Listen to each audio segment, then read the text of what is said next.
Hello, नमस्कार भाई और बहनों। तो आप सब कैसे हो? तो आज हम अपना नया टॉपिक शुरू करने जा रहे हैं, महाजनपद। तो बिना देरी के हम अपना टॉपिक शुरू करते हैं। इसमें महत्वपूर्ण क्वेश्चन पढ़ेंगे। पहला क्वेश्चन है,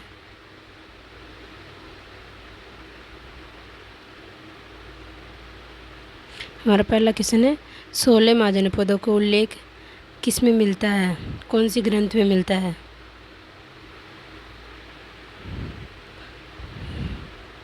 तो ये कौन सी मिलता है? ये मिलता है अंगुत्तर निकाय में। और अंगुत्तर निकाय किससे संबंधित है? तो ये बौद्ध धर्म से संबंधित है। और ये एक और ग्रंथ है, वह है भगवती सूत्र। भगवती सूत्र संबंधित है जैन धर्म से। और इसमें भी 16 महाजनपदों को उल्लेख मिलता है, लेकिन इसमें नाम अलग है महाजनपदों का।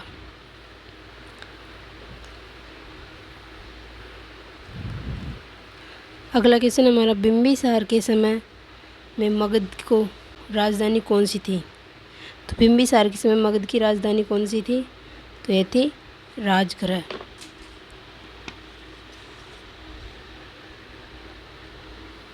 कौन सी थी? राजगृह। बिंबिसार शासक था किस वंश का? तो यह हर्यक वंश का शासक था। बिंबिसार के बाद में कौन आया? तो अजातशत्रु आया। अजातशत्रु के बाद में आया उदयन। अगला क्वेश्चन हमारा, मगध की प्रथम राजधानी कौन सी थी? तो मगध की प्रथम राजधानी थी गिरिवज्र या राजगृह। फिर बाद में बनाई गई थी पाटलिपुत्र को, फिर उसके बाद में वैशाली को, फिर वापस से पाटलिपुत्र बन गई थी। अगला क्वेश्चन हमारा, किस शासक द्वारा सर्वप्रथम पाटलिपुत्र को राजधानी के रूप में चयन किया गया? तो सर्वप्रथम पाटलिपुत्र को मगध की राजधानी पाटलिपुत्र को किसने स्वीकार किया? तो ये किया है उदयन ने। और उदयन कौन था? तो यह था अजातशत्रु का बेटा, हर्यक वंश का शासक।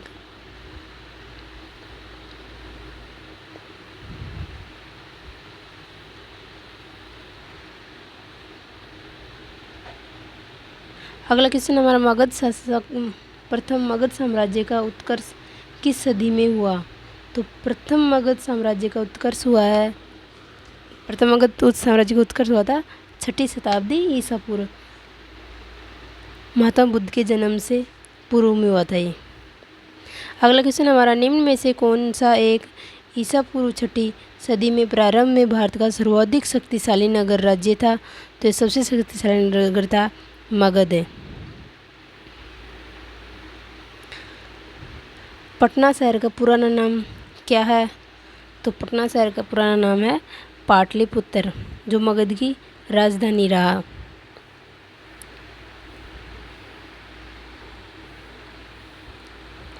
इसमें कौशाम्बी भी एक 16 महाजनपदों में से आता है। कपिलवस्तु, जहाँ महात्मा बुद्ध ने निर्वाण प्राप्त किया। अगला क्वेश्चन है हमारा, प्राचीन काल में किस जनपद की राजधानी उज्जैन थी? तो किस जनपद की राजधानी उज्जैन थी? तो यह थी अवंती की।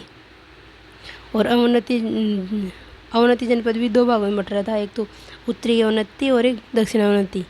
तो उत्तरी अवंती की राजधानी थी उज्जैन।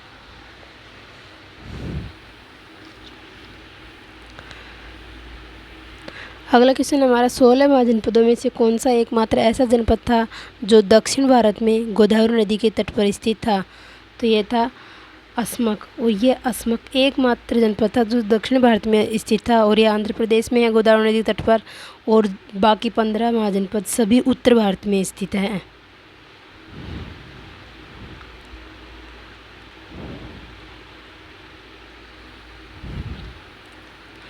उस राज्य का नाम बताइए जिसने पहली बार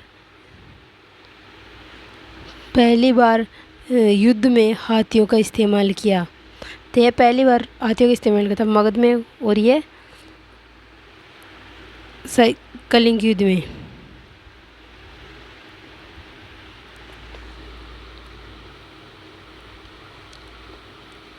अगला क्वेश्चन हमारा, हर्यक वंश के किस शासक को कुणिक कहा जाता था? मतलब कुणिक की उपाधि किस शासक को दी गई है? तो यह दी गई थी अजातशत्रु को। अजातशत्रु कौन सा था?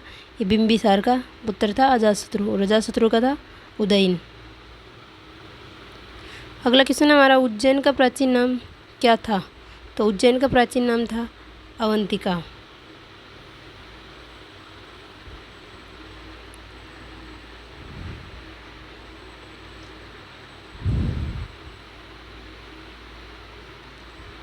और ये अवंतिका कहाँ स्थित है? तो यह क्षिप्रा नदी के किनारे स्थित है।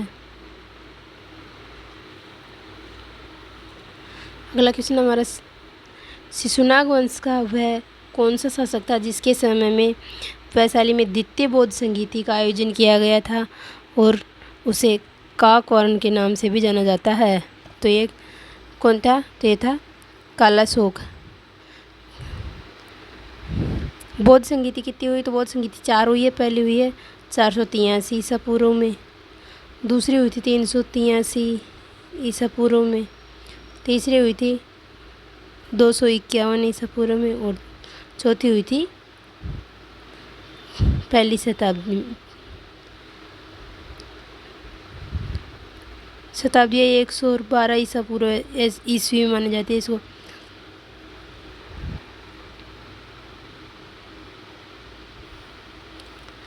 पहली हुई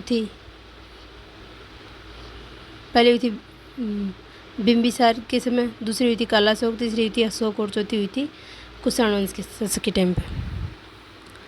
अगला क्वेश्चन हमारा, पाली ग्रंथों में गांव के मुखिया को क्या कहा गया है? तो पाली ग्रंथ में गांव के मुखिया को कहा गया है भोजक या ग्राम भोजक।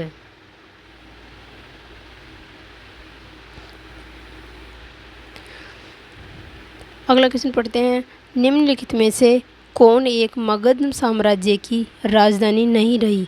तो मगध साम्राज्य की राजधानी कौन सी नहीं रही है? कौशाम्बी। गिरिउज्र, यह थी बिंबिसार के समय गिरिउज्र राजगृह दोनों एक ही, और पाटलिपुत्र को राजधानी बनाया था उदयन ने, और ये कौशाम्बी, यह मगध साम्राज्य की राजधानी नहीं रही।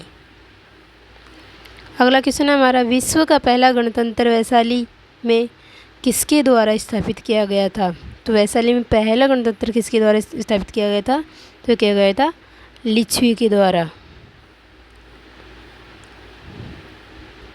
अगला क्वेश्चन है हमारा, शिशुनाग ने अपनी राजधानी कहाँ बनाई थी?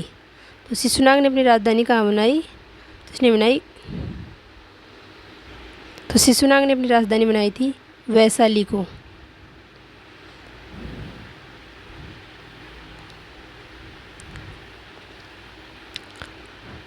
अगला क्वेश्चन है, नंद वंश का संस्थापक कौन था?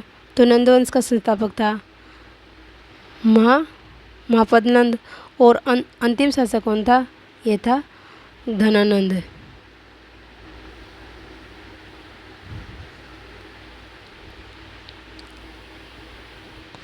अगला क्वेश्चन हमारा, किस शासक ने गंगा और सोन नदियों के संगम पर पाटलिपुत्र नामक नगर की स्थापना की? तो यह किया है उदयन ने।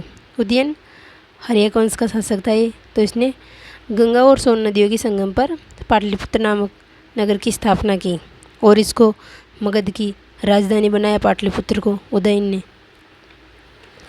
अगला क्वेश्चन हमारा, भारतीय इतिहास में नियमित और स्थायी सेना रखने वाला पहला ज्ञात शासक कौन सा है जो नियमित और स्थायी सेना रखता था? तो यह है बिंबिसार।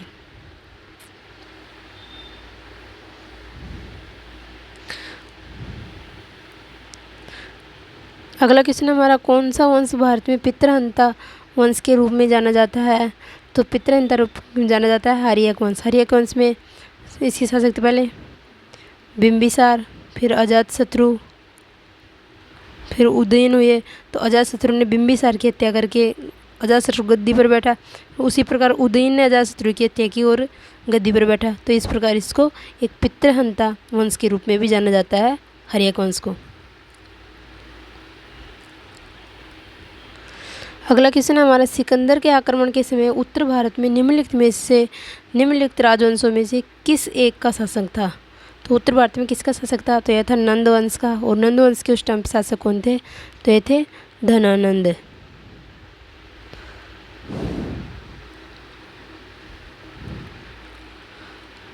हाइड्रोफीज या विस्ता का युद्ध 326 ईसा पूर्व किन किन शासकों के बीच में लड़ा गया था? तो यह लड़ा गया था सिकंदर और पोरस के बीच में। और ये कहाँ लड़ा गया? तो यह झेलम नदी किनारे लड़ा गया। तो सर्वप्रथम सिकंदर की किस राजा से मुलाकात हुई थी? आम्बी से हुई। तो आम्बी ने इसका सिकंदर से युद्ध न करके आत्मसमर्पण किया। और जब सिकंदर ने पोरस ने युद्ध किया और पोरस युद्ध में हार भी जाता है, तो सिकंदर ने जब पोरस से पूछा भाई आपके साथ क्या किया जाए, तो पोरस ने बोला कि जो एक राजा दूसरे राजा के साथ करता है वो किया जाए। तो सिकंदर उससे खुश होकर पोरस को उसका राज्य वापस लौटा दिया। अगला है कि सिकंदर ने भारत पर कब आक्रमण किया था? तो सिकंदर ने किया था 326 ईसा पूर्व। सिकंदर की मृत्यु कहाँ हुई? सिकंदर की मृत्यु हुई थी बेबीलोन में। बेबीलोन जंगलों में तेज ज्वर होने के कारण इसकी मृत्यु हो गई। निवासी कहाँ का था? तो निवासी है मैसिडोनिया का। अगला क्वेश्चन हमारा, निम्नलिखित में से मगध का कौन सा राजा सिकंदर महान का समकालीन था? तो सिकंदर महान का समकालीन था घनानंद। और सिकंदर की सेना ने पोरस से युद्ध करने के बाद में व्यास नदी को पार करने से मना कर दिया। और उसका मेन कारण यह था कि उत्तरी भारत में घनानंद का शासक था और इससे भय के कारण उन्होंने व्यास नदी को पार नहीं किया और वापस लौट गए। अगला क्वेश्चन हमारा, अभिलेखीय साक्ष्य से प्रकट होता है कि नंद राजा के आदेश से कहाँ पर एक नहर खोदी गई थी? तो नंद राजा के आदेश से नहर खोदी गई थी अंग में। कौन सी में? नहीं, ये खोदी गई थी कलिंग में। कलिंग कहाँ है? तो यह आता है वर्तमान उड़ीसा में।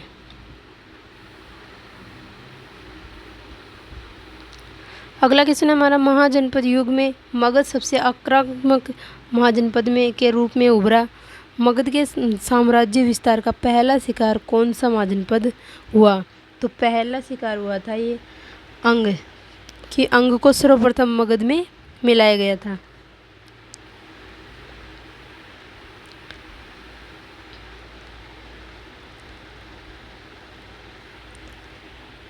और ये अंग को मगध में किसके द्वारा मिलाया गया था? तो ये मिलाया गया था बिम्बिसार के द्वारा।